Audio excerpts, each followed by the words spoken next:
Alright guys, Timmy coming at you. Just so you know, I already made this video, and then when I tried to process it, somehow it just completely vanished. Very upset about that, so I'm having a drink of pure seltzer water, as far as you know. Taking a sip right now, and here's looking up your old address. Refreshing. Anyways, write this down. Not even playing. The liver makes albumin. We learned about albumin when I talked to you about osmotic pressure, right? Sodium and albumin determine the osmotic pressure of the capillary. This is also very important. When an organ fails, all the functions of that organ fail. So if somebody's got a jacked up liver, their ability to make albumin is going to be impaired. All right, so let's take a look at that. I'm sure you're excited. I know I am. All right, let's see. Here we go. Okay. This is one of my, again, one of my incredible drawings, right? So let me explain what you're looking at. You're looking at the capillary, right? The blood here. Then you're looking at the abdominal wall, okay? And this dude got an outie. That's an outie, just so you know. Now, you know that there's some fluid in your abdominal cavity, right? Some extracellular fluid, and there's some stuff in there, and the ratio of stuff to water kind of determines the osmolarity of the extracellular fluid within your abdominal cavity. Also, you learned in general, I'll never forget it, I think it was a Tuesday, that the abdominal organs are covered in a big, thick, like hefty bag called the peritoneal membrane. And the peritoneal membrane is a selectively permeable membrane. As a matter of fact, it's such a good selectively permeable membrane that it can be used to cleanse the blood when the kidneys fail. It's called peritoneal dialysis. So the peritoneal membrane, great dialyzing membrane.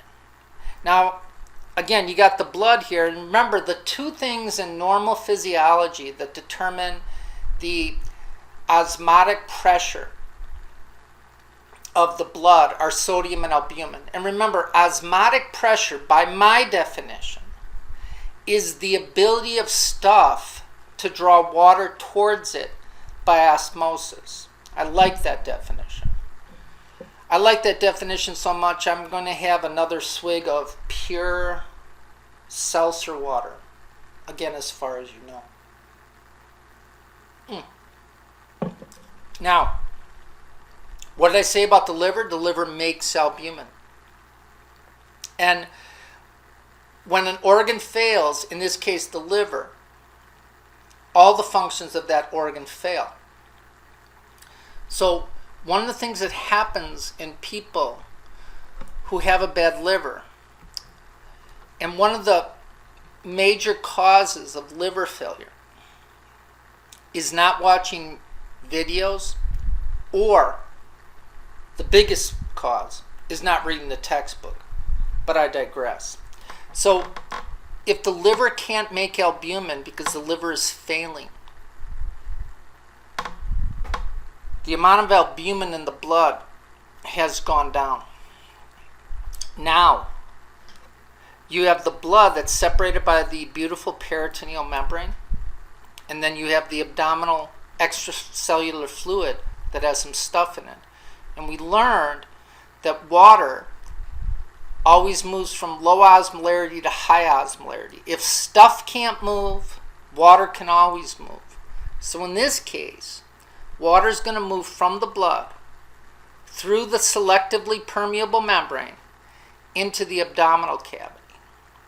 So when people develop liver failure, this is what happens. They get a condition called ascites. excuse me. This is referred to as a beer belly, right?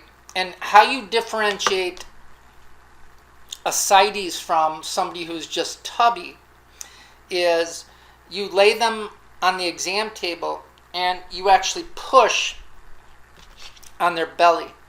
Now, the fat won't ripple. It won't produce waves unless, I don't even want to talk about it. It won't. So, in this case, when somebody has ascites, because of the fluid, that fluid will actually wave within the abdominal cavity. So they get what's called a fluid wave. And if doctors or nurses have enough time, they'll actually fold up maybe a prescription pad and actually sail a paper boat on that fluid wave.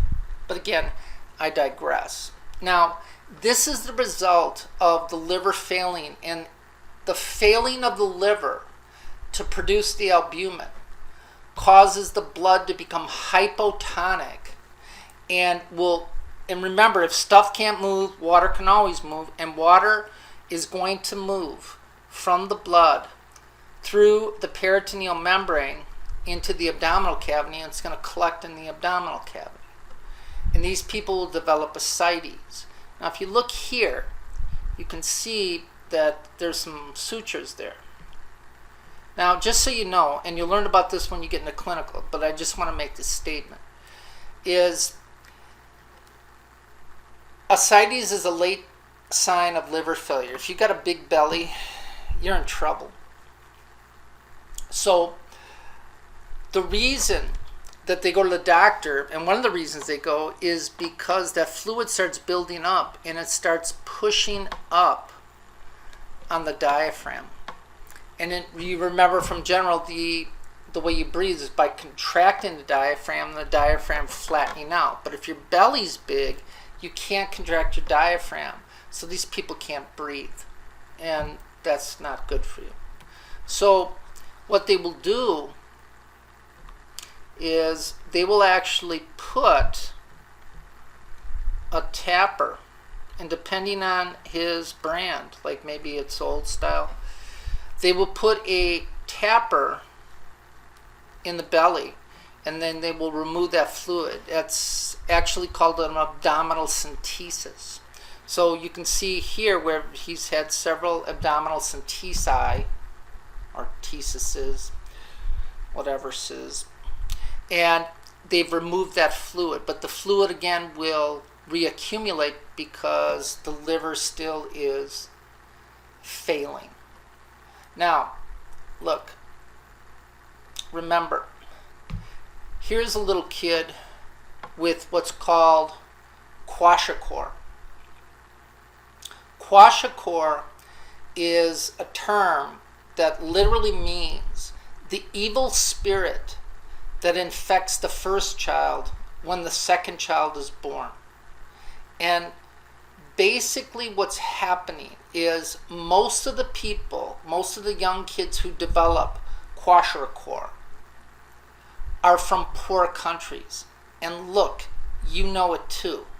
When you go to the store, the grocery store, the most expensive item in that store is protein, meat. And these kids are poor.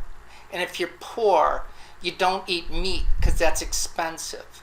So these kids don't get protein. So when the second child is born, the first child no longer gets to nurse. So what do they end up eating? Mush or whatever. That's very low in protein. Now, they're not boozers, but the result is the same.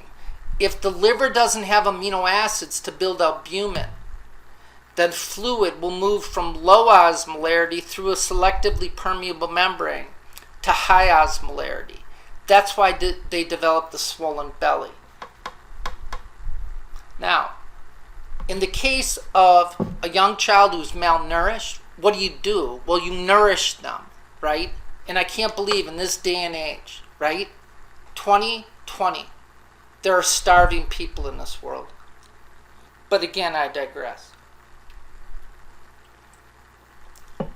So, you feed this kid a good meal that's high in protein.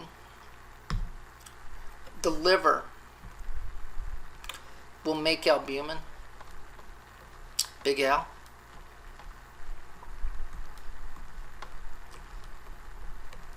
And that water will get drawn out of the abdominal cavity. The kid will pee for like a racehorse for a couple of weeks, and the kid will be straight.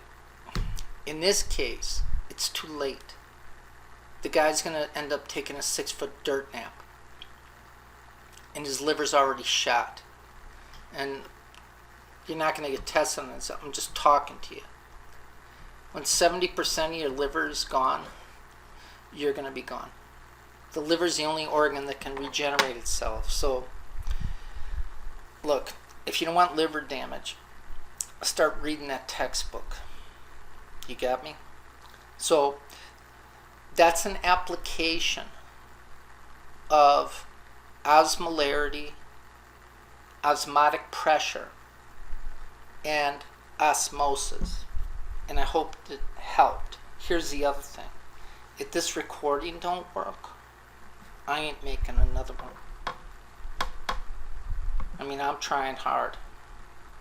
You got me? I haven't even hit any golf balls today. Nobody cares, right? You're probably drinking seltzer water too.